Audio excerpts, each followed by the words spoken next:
अस्सलाम वालेकुम नाज़रीन, प्रोग्राम दूसरा रुख में खुशामदीद। मैं हूं आपका मेज़बान नादिर गुरामानी। नाज़रीन, बैनुल-अक़वामी सतह पर कई अहम जो तब्दीलियां हैं वो आ रही हैं, अहम फ़ैसले जो हैं वो हमारे सामने जो हैं वो रोज़ बरोज़ अगर देखें तो कुछ नई डेवलपमेंट जो है वो सामने आ रही है। वेनेज़ुएला की सूरत हाल के बाद इस वक्त जो ईरान की सूरत हाल है उस हवाले से अमरीकी सदर डोनाल्ड ट्रंप के अहम बयानात आ रहे हैं और अभी भी ये खदशा ज़ाहिर किया जा रहा है कि ईरान पर जो है वो हमला किया जा सकता है। साथ ही साथ कल जो अमेरिका का एक अहम फ़ैसला जो पाकिस्तान समेत 75 ममालिक के जो इमिग्रेंट वीज़ाज़ हैं वो प्रोसेस मुअत्तल किया गया है और कहा गया है कि ये तब तक मुअत्तल रहेगा जब तक अपनी पॉलिसी को रिव्यू नहीं किया जाता। इसी के साथ साथ हमने देखा कि हाल ही में जो सेनेट की फ़ॉरेन अफेयर्स की स्टैंडिंग कमेटी है, शाज़ेब दुरानी जो सेनेटर हैं उनकी चेयरमैनशिप में इस कमेटी का अहम इजलास भी हुआ और फ़ॉरेन ऑफिस से ब्रीफिंग भी तलब की गई कि अगर ईरान के ऊपर हमला होता है या वेनेज़ुएला की जो सूरत हाल है, इन मामलात के पाकिस्तान पर क्या असरात होंगे और सारी सूरत हाल में पाकिस्तान का किरदार क्या होगा, उस हवाले से ब्रीफ़ किया जाए। इस पर भी हम गुफ्तगू करेंगे और साथ ही जो पाकिस्तान के अंदर जो सियासी इशूज़ हैं, महमूद खान अचकज़ई साहब को अपोजिशन लीडर नॉमिनेट करने का मामला है और जो मुज़ाकरात के हवाले से PTI के साथ जो मामला सामने आ रहे हैं, उन इशूज़ पर भी गुफ्तगू करेंगे। लेकिन शुरू में जो एक बैनुल-अक़वामी सतह पर जो तब्दीलियाँ आ रही हैं उस हवाले से गुफ्तगू करेंगे। हुसैन हक्कानी साहब जो साबिक़ सफ़ीर हैं अमेरिका में वो रहे हैं, उनसे हम गुफ्तगू करेंगे। हुसैन हक्कानी साहब, बहुत शुक्रिया सर पहले तो वक्त निकालने का। सबसे पहले इस वक्त जो सूरत हाल है, अहम जो फैसले हैं वो भी सामने आ रहे हैं। मैं ईरान की सूरत हाल पर भी आऊँगा, लेकिन ओवरऑल आज फ़ॉरेन ऑफिस का भी एक बयान सामने आया है। ये जो कल अमेरिका ने फ़ैसला किया है इमिग्रेंट वीज़ा प्रोसेस मुअत्तल करने के हवाले से, उसमें पाकिस्तान का नाम भी शामिल है। पहले जब 20 ममालिक पर सफरी पाबंदियाँ थीं तो उसमें पाकिस्तान का नाम नहीं था और हमने कहा कि पाकिस्तान के साथ अमेरिका के बड़े अच्छे ताल्लुकात हैं। ट्रंप साहब तारीफ़ भी करते हैं फील्ड मार्शल साहब की भी, पाकिस्तान की भी, वज़ीर आज़म की भी। तो ये सर इस फैसले की कितनी अहमियत है और क्या, जैसे फ़ॉरेन ऑफिस कह रहा है कि उम्मीद है कि ये मामला हल हो जाएगा, इसको इतना ही लाइट लेना चाहिए या आप किस तरह देख रहे हैं? बुनियादी बात यह है कि ये फैसला अमेरिका के अंदरूनी मामलात से ताल्लुक़ रखता है। इमिग्रेंट वीज़ाज़ यानी वो लोग जो वहाँ आते हैं, ग्रीन कार्ड के ऊपर रहते हैं, उनके बारे में ये फैसला किया गया है। और उसमें उन्होंने किया ये है कि उन ममालिक की निशानदेही की है जिनके शहरी या तो ग्रीन कार्ड को वीज़े के तौर पे इस्तेमाल करते हैं। आप भी बहुत सारे पाकिस्तानियों को जानते हैं, मैं भी जानता हूँ, जो रहते पाकिस्तान में हैं लेकिन ग्रीन कार्ड जो असल में परमानेंट रेजिडेंट कार्ड है उसकी बुनियाद पे जब जाना चाहते हैं तो अमेरिका चले जाते हैं। तो उसके ऊपर उन्होंने क्रैक डाउन किया था पिछले दिनों। अब ताज़ा तरीन क्रैक डाउन का सबब जो है वो सिर्फ ये है कि वो ये चाहते हैं कि जो लोग अमेरिका में आए रहने के लिए मुस्तकिल बुनियादों के ऊपर, वो वहाँ काम करें, ना कि जो अमेरिका का वेलफेयर सिस्टम है उससे मदद हासिल करें। तो उसकी कुछ तहकीक होगी और उसके बाद एक एक करके वो उन ममालिक के मामलात को तय करेंगे।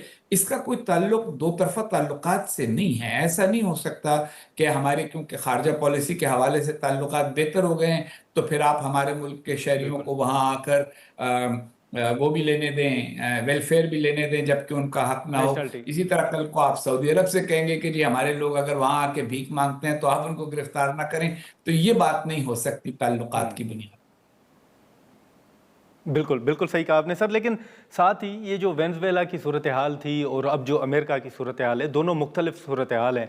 लेकिन ईरान के हवाले से कुछ जो ख़बरें आ रही हैं, आप तो करीब से इन चीज़ों को देख भी रहे होंगे कि अब पाकिस्तान का अगर हम देखें, जो रोल हमने देखा या उन्होंने जो कहा कि जी हमें ब्रीफ किया जाए कि पाकिस्तान का क्या किरदार होगा और पाकिस्तान पर क्या असरात पड़ेंगे।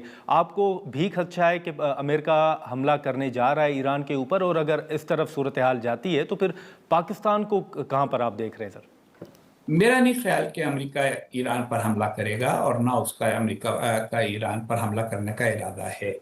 सदर ट्रंप के बारे में एक बात समझ लीजिए, वो हमारे ही मुल्क की एक और मारूफ सियासी शख्सियत की तरह हैं कि बड़ी बड़ी बात कर देते हैं। उनके जो मानने वाले हैं वो उनके हर हर्फ के ऊपर एतबार रखते हैं और हर एक से लड़ने झगड़ने को तैयार हो जाते हैं उनके हक में।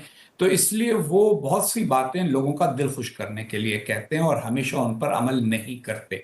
अगर आप वेनेजुएला में उनके इक़दामात का जायजा लें तो एक लिहाज से उन्होंने उस लॉबी को मुतमईन किया जो वेनेजुएला में तब्दीली चाहती थी, लेकिन अब वेनेजुएला में किसी गहरी तब्दीली की कोई कोशिश नहीं की। सिर्फ वहां के सदर को अगवा किया, उसकी बीवी को अगवा किया और लाके अमेरिका में बिठा लिया, और जो हुकूमत में वही मकामी तौर पे तब्दीली आई, उसी तब्दील शुदा हुकूमत के साथ डील करने पर आमादगी का इजहार कर दिया।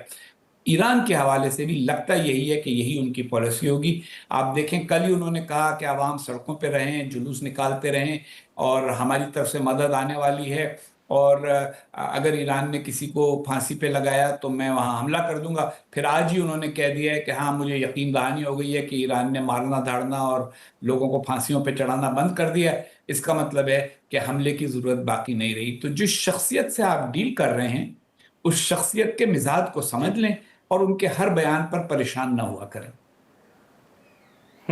लेकिन सर, ये जो वेनेजुएला का आपने जिक्र किया, कमरजमान कायरा साहब उस दिन उन्होंने हमारे ही शो में कहा कि अमरीकी सदर जो हैं वो हर एक को धमकियां दे रहे हैं, और जब उनसे पूछा गया कि पाकिस्तान ने तो नॉमिनेट किया था उनको नोबेल पीस प्राइज़ के लिए, तो कायरा साहब ने कहा कि हमें ज़्यादा आगे नहीं जाना चाहिए था, लेकिन जहाँ तक अमरीकी सदर ने पाकिस्तान की तारीफ़ की थी, उनका एतराफ़ करना चाहिए था सिर्फ। तो आप भी समझते हैं सर कि जो पाकिस्तान ने फैसला किया था वो शायद कायरा साहब के मुताबिक इतना आगे नहीं जाना चाहिए था? देखिए, हर मामले में एतदाल ही बेहतर होता है, और मैं तो आपको पता ही है कि मिजाजन हमेशा खुद भी मोतदिल रहा हूं और लोगों को भी हमेशा एतदाल की राय इख्तियार करने को कहा है। तो किसी के साथ ना मुखालफत में इतना आगे जाना चाहिए कि उसके बाद उससे सुलह की गुंजाइश ना रहे, ना किसी की तारीफ में इतना आगे बढ़ना चाहिए कि कल को अगर उसकी किसी बात से इख्तिलाफ करना पड़े या उसको ना कहना पड़े तो वो ना कहना मुश्किल हो जाए। कुछ अफरात तफरीत हमारे यहाँ होती रहती है, कुछ इसका ताल्लुक हमारे कौमी मिजाज से भी है, और हमारी उम्मीदें भी बहुत बढ़ जाती हैं। उसके नतीजे में अगर आप देखें तो सदर ट्रंप की इतनी तारीफ करने के बाद हमें कोई ऐसी चीज़ हासिल नहीं हुई कि जिसके बाद हम कह सकें कि अच्छा, ये हमने इसलिए किया था कि हमें ये हासिल होगा। एहतियात ही बेहतर है। अमेरिका की अपनी अंदरूनी सियासत में इस वक्त बहुत उतार चढ़ाव चल रहा है। बैनुल अक़वामी सारी जो सूरत हाल है वो भी काफ़ी हद तक नाकाबिल एतबार है। किसी को पता नहीं कि बातें कहाँ जा रही हैं और कहाँ जाकर ठहरेंगी। ऐसी फजा में एहतियात और संभल संभल के कदम उठाना ही बेहतर होता है। लेकिन सर, जो अमेरिका के इंडिया के साथ ताल्लुकात हैं, हमने देखा कि पहले कुछ बयानात भी आए, आप उसमें अमेरिकी सदर ट्रंप की जानिब से कुछ फ्लेक्सिबिलिटी देख रहे हैं? कोई माहौल ऐसा देख रहे हैं कि वो भी करीब आ रहे हो, या अभी भी आप देख रहे हैं कि बड़े इख्तलाफात हैं बिटवीन अमेरिका एंड इंडिया? देखें, अमेरिका एक चीज है, सदर ट्रंप एक अलग चीज है। सदर ट्रंप अपनी तारीफ से खुश हो जाते हैं, सदर ट्रंप अपनी तनकीद से नाराज हो जाते हैं। मगर अमेरिका एक बहुत बड़े निज़ाम का नाम है, बहुत बड़े मुल्क का नाम है, उसके बहुत सारे मफादात हैं। अगर आप आदाद शुमार देखें तो भारत के और अमेरिका के जो तजारती ताल्लुकात हैं वो पाकिस्तान और अमेरिका के तजारती ताल्लुकात से कहीं ज़्यादा हैं। पाकिस्तान अगर आज असलहा अमेरिका का ख़रीदना भी शुरू करे तो पाकिस्तान के पास इतने वसाइल नहीं हैं कि उतना असला खरीद सके जितना भारत खरीदने को तैयार था और है।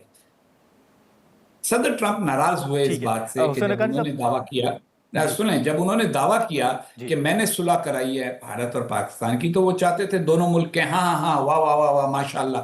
भारत ने नहीं कहा, उन्होंने थोड़ा सा नाराजगी का इजहार कर दिया। जो मफादात हैं अमेरिका के वो अभी भी भारत में मौजूद हैं, और मेरा ये ख्याल है कि उन्हीं की बुनियाद पर बिलाखिर फैसले होंगे। हुसैन हक्कानी साहब, सर आखिर में एक मुख्तसर सवाल होगा जो कि आईएसएफ के हवाले से है, इंटरनेशनल स्टेबलाइजेशन फोर्स के हवाले से। उस पर अभी तक फैसला जो है उस तरह सामने नहीं आ सका।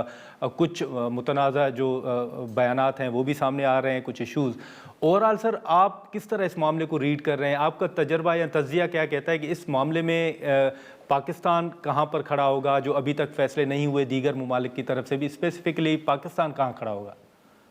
पाकिस्तान ऐसी किसी जगह पे खड़ा नहीं हो सकेगा, और अगर हुआ तो उसको अपना मौक़िफ़ बदलना पड़ेगा, जहां उसकी जिम्मेदारी ये करार दी जाए कि वो फ़लस्तीनियों से भी लड़े और इसराइलियों से भी लड़े।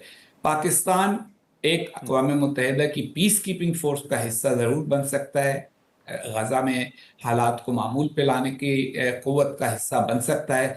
लेकिन अगर किसी ऐसी सिचुएशन का मुतालबा किया गया जिसमें पाकिस्तान को हमास के खिलाफ इक़दाम करना पड़ा या इसराइल के साथ मिलकर फ़लस्तीनियों को दबाने की कोशिशों में शामिल होना पड़ा, तो मेरा यह ख्याल है कि पाकिस्तान ना ऐसा कर सकेगा ना ऐसा करेगा। ठीक है हुसैन हक्कानी साहब, बहुत शुक्रिया सर वक्त निकालने का, थैंक यू सो मच। नाजरीन, हुसैन हक्कानी साहब की गुफ्तगू आपने सुनी, जो ओवरऑल कुछ सवालात उठ रहे थे वो सवालात हमने हुसैन हक्कानी साहब के सामने रखे और उनके जवाबात भी आपने सुने। यहाँ पर एक मुख्तसर सा हम ब्रेक लेंगे और ब्रेक के बाद जो मुल्क की अंदरूनी सूरत हाल है, जो सियासी सूरत हाल है, उस पर हम गुफ्तगू करेंगे।